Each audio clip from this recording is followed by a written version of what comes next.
Welcome to my channel study with Kishore sir. আজকে তোমাদের সামনে একটা অত্যন্ত গুরুত্বপূর্ণ ক্লাস নিয়ে উপস্থিত হয়েছি। আশা করছি তোমরা সকলেই শিখতে ভালোবাসো বা শেখার জন্যই আমার এই চ্যানেলে এসেছো। অবশ্যই তোমরা এই জিনিসটা অর্থাৎ সাবজেক্ট ভার্ব এগ্রিমেন্ট অত্যন্ত ভালোভাবে শিখবে, কারণ প্রত্যেকটা কম্পিটিটিভ এক্সামে এবং প্রত্যেকটা বোর্ড এক্সামে তোমরা এই টপিক থেকে কোশ্চেন 100% পাবেই। তাহলে চলো দেখে নেওয়া যাক সাবজেক্ট ভার্ব এগ্রিমেন্টটা কি জিনিস। আজকে আমি তোমাদের জন্য এই সাবজেক্ট ভার্ব এগ্রিমেন্টের পার্ট 1 এর ক্লাস নিয়ে হাজির হয়েছি। দেখো, তোমাদেরকে প্রত্যেককে জানতে হবে বা তোমরা প্রত্যেকে জানো যে সাবজেক্ট এবং ভার্ব এই দুটোর মধ্যে একটা এগ্রিমেন্ট থাকে। কারণ সাবজেক্ট যেমন থাকবে সেই সাবজেক্ট অনুযায়ী আমাকে সেই ভার্ব বসাতে হয়। আমরা কিন্তু প্রত্যেকটা সাবজেক্টের জন্য ভার্বটাকে একই রকম ভাবে বসাবো না। তাই আমি প্রত্যেককে অনুরোধ করব, তোমরা যারা এই ভিডিওগুলো দেখছো তারা কিন্তু অবশ্যই এই ভিডিওটা শেষ পর্যন্ত দেখবে, এবং আমি প্লেলিস্ট করে দেব। তোমরা প্লেলিস্টে গিয়ে পরপর প্রত্যেকটা পার্ট দেখতে পাবে, এবং তার পরবর্তীতে কিন্তু আমি প্র্যাকটিস পর্যন্ত তোমাদেরকে এই চ্যানেলে করাবো। তাই অবশ্যই চ্যানেলটাকে সাবস্ক্রাইব করে রাখবে যেন ভবিষ্যতে ব্যবহার করতে পারো। দেখো, তাহলে সাবজেক্টের সাথে ভার্বের একটা এগ্রিমেন্ট করে, সব সময় ভার্ব বসানো হয়। তাহলে এই যে সাবজেক্ট, এই সাবজেক্টের সঙ্গে এই ভার্বের একটা এগ্রিমেন্ট থাকে। এগ্রিমেন্ট মানে কি বলতো? চুক্তি। আমরা সবাই চুক্তির মধ্যে চলি, ঠিক আছে? তাহলে দেখো, এই চুক্তি থাকে একটা, যে আমি এই সাবজেক্টে যদি থাকে তাহলে ভার্বটা অমুক বসবে, ঠিক আছে? তাহলে দেখো, আমি এখানে রুল 1, হ্যাঁ, রুল 1 এটা 1 নম্বর নিয়ম। এইটা হচ্ছে সব থেকে বেসিক রুল, যে কখন হচ্ছে, দেখো, সাবজেক্টটা যদি সিঙ্গুলার হয় তাহলে ভার্বটাও সিঙ্গুলার হবে, আর সাবজেক্ট যদি প্লুরাল হয় ভার্বটাও প্লুরাল হবে। তাহলে এটা রুলস 1। আর রুলস 2 হচ্ছে তোমার, রুল 2 হচ্ছে সাবজেক্ট যদি প্লুরাল হয় তাহলে ভার্বটাও প্লুরাল হবে, হয়, ঠিক আছে? তাহলে এটা সব থেকে সহজ জিনিস। সাবজেক্ট সিঙ্গুলার হলে ভার্ব সিঙ্গুলার হবে, সাবজেক্ট প্লুরাল হলে ভার্ব প্লুরাল হবে, ঠিক আছে? এইটুকু বুঝতে পেরেছো? চলো আমরা এবার দেখি।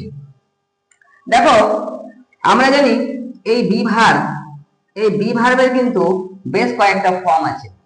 দেখো, যেমন am, is, are, was, were, be, been R being। এই 8টা ফর্ম আমরা বি ভার্বের দেখতে পাই। এই যে 3টে ফর্ম অ্যামিজার, এগুলো প্রেজেন্ট টেন্সের, আর ওয়াজ ওয়্যারটা পাস্ট টেন্সের। তাহলে আজকে আমি তোমাদেরকে এই অ্যামিজার এবং ওয়াজ ওয়্যার এই 5টার ব্যবহার আমি তোমাদেরকে আজকে দেখাবো, যে কিভাবে ওই সাবজেক্টের সঙ্গে এগ্রিমেন্ট করে আমাদের সেই ভার্বটা বসছে। চলো তাহলে দেখা যাক। আমরা দেখবো প্রথমে অ্যামিজারটা কোথায় বসাবো। আমরা দেখো সবাই জানি সাবজেক্ট যদি আই থাকে, থাকলে ভার্ব am হয়, এটা কিন্তু প্রেজেন্ট টেন্সের ক্ষেত্রে, ঠিক আছে? এখানে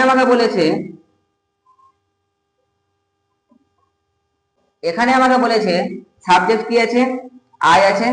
এখানে am, is, are, 3টের মধ্যে একটা বসাতে হবে। তাহলে আমি দেখলাম সাবজেক্ট যদি আই থাকে তাহলে আই এর পরে ভার্ব কি বসে? am বসে। তাহলে এখানে আই এর পরে am বসবে। এবার দেখো, সাবজেক্ট যদি সিঙ্গুলার হয়,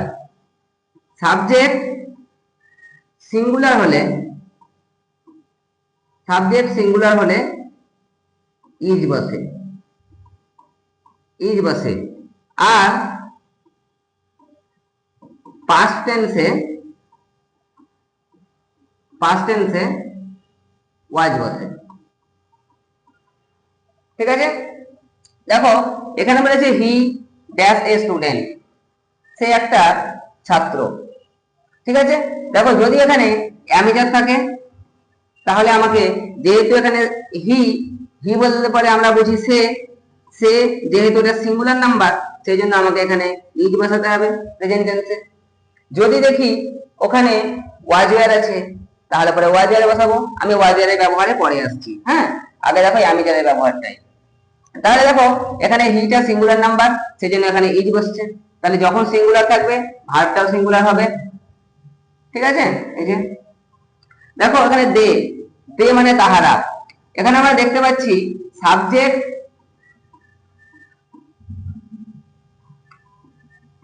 সাবজেক্ট যদি প্লুরাল হয় তাহলে আর বসে, আর বসে। দেখো আমি এখানে সিঙ্গুলার পেয়েছিলাম, এখানে সিঙ্গুলার পেয়েছিলাম। দে, দে মানে হচ্ছে তাহারা। তাহারা বললে নিশ্চয়ই একের বেশি জনকে বোঝাবে, প্লুরাল নাম্বার, সেই জন্য আমাকে এখানে আর করতে হচ্ছে। এবার দেখো দা বয়, দা বয় মানে হচ্ছে ছেলেটি। তাহলে ছেলেটি বললে কটা ছেলেকে বোঝায়? অনেক বেশি? একটার বেশি না, একটার বেশি নয়। তাহলে দা বয় বললে পরে একটা ছেলেকে বোঝাবে, সেই জন্য আমরা এখানে দা বয়ের পরে ইজ বসাবো। তারপরে দেখো দা বয়েজ, ছেলেগুলি, ছেলেগুলি। দেখো ছেলেগুলি বললে নিশ্চয়ই একটা ছেলেকে বোঝায় না, একের বেশি ছেলেকে বোঝায়, সেই জন্য আমাকে দা বয়েজ এর পরে আর বসাতে হবে। তাহলে দা বয়েজ আর, তাহলে নিশ্চয়ই এটা খুব সহজ জিনিস ছিল। আমরা দেখতে পেলাম আমি যদি ব্যবহারটা, সাবজেক্ট যদি আই থাকে তাহলে তারপরে এম বসে, হি যদি থাকে তাহলে ইজ বসবে। তাহলে সিঙ্গুলার যেগুলো আছে এটা সিঙ্গুলার, এটা সিঙ্গুলার, দেখো ইজ বসেছে, এখানেও ইজ বসেছে। আবার দেখো দে, এটা প্লুরাল, আর বসেছে, এখানেও প্লুরাল আর বসেছে। আশা করি ক্লিয়ার হয়েছে। তারপরে দেখো আমরা দেখবো এবার ওয়াজ ওয়্যার এর ব্যবহার।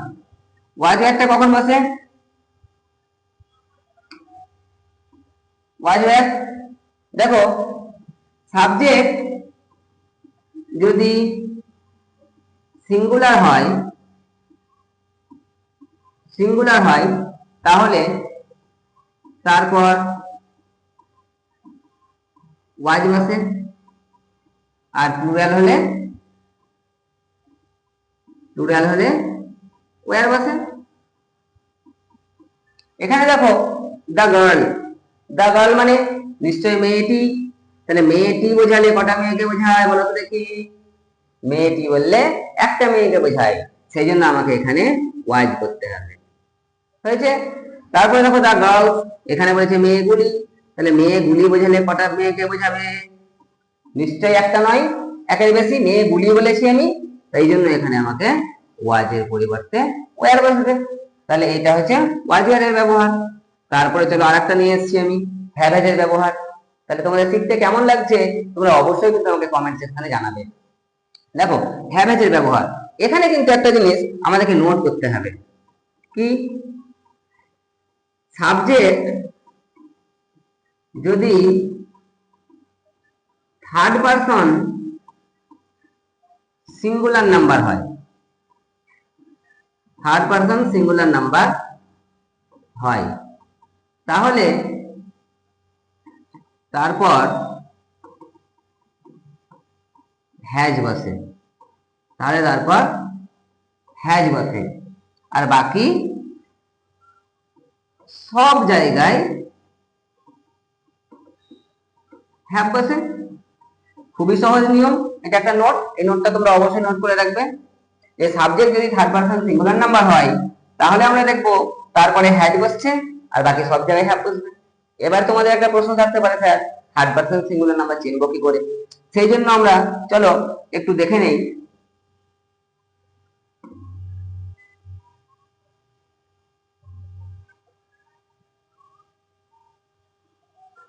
দেখো পারসন, পারসন হচ্ছে, পারসন তিন প্রকার। ঠিক আছে, একটা হলো ফার্স্ট পারসন, একটা হলো সেকেন্ড পারসন, আর একটা হচ্ছে থার্ড পারসন। ঠিক আছে, দেখো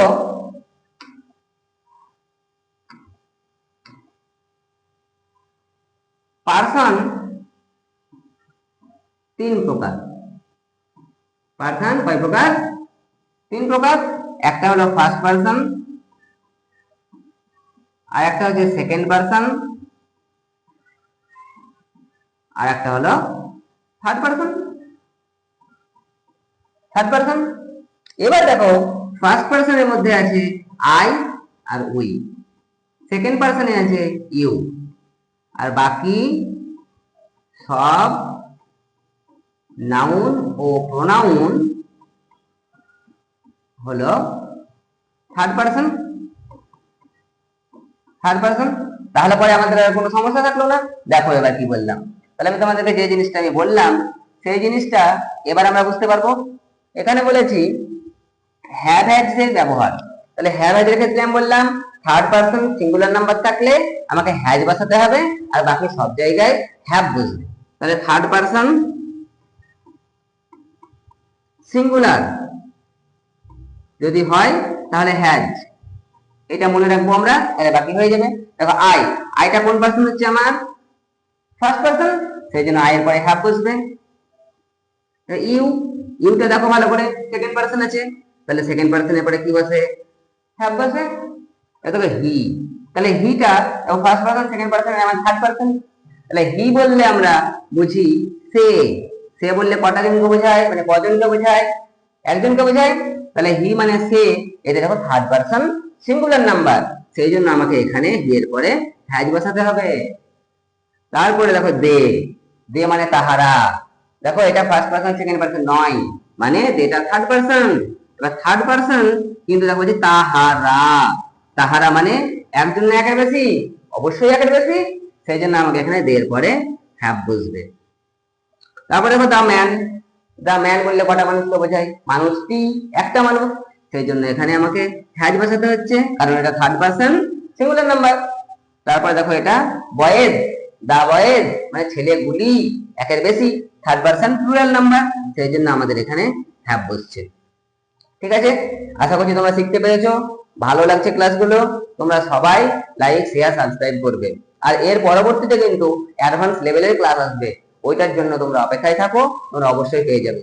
আর চ্যানেলটাকে অবশ্যই শেয়ার করবে, আর যদি কোনো কিছু জানার ইচ্ছে থাকে তারপরে আমাকে কমেন্ট সেকশনে অবশ্যই জানাবে। Thank you.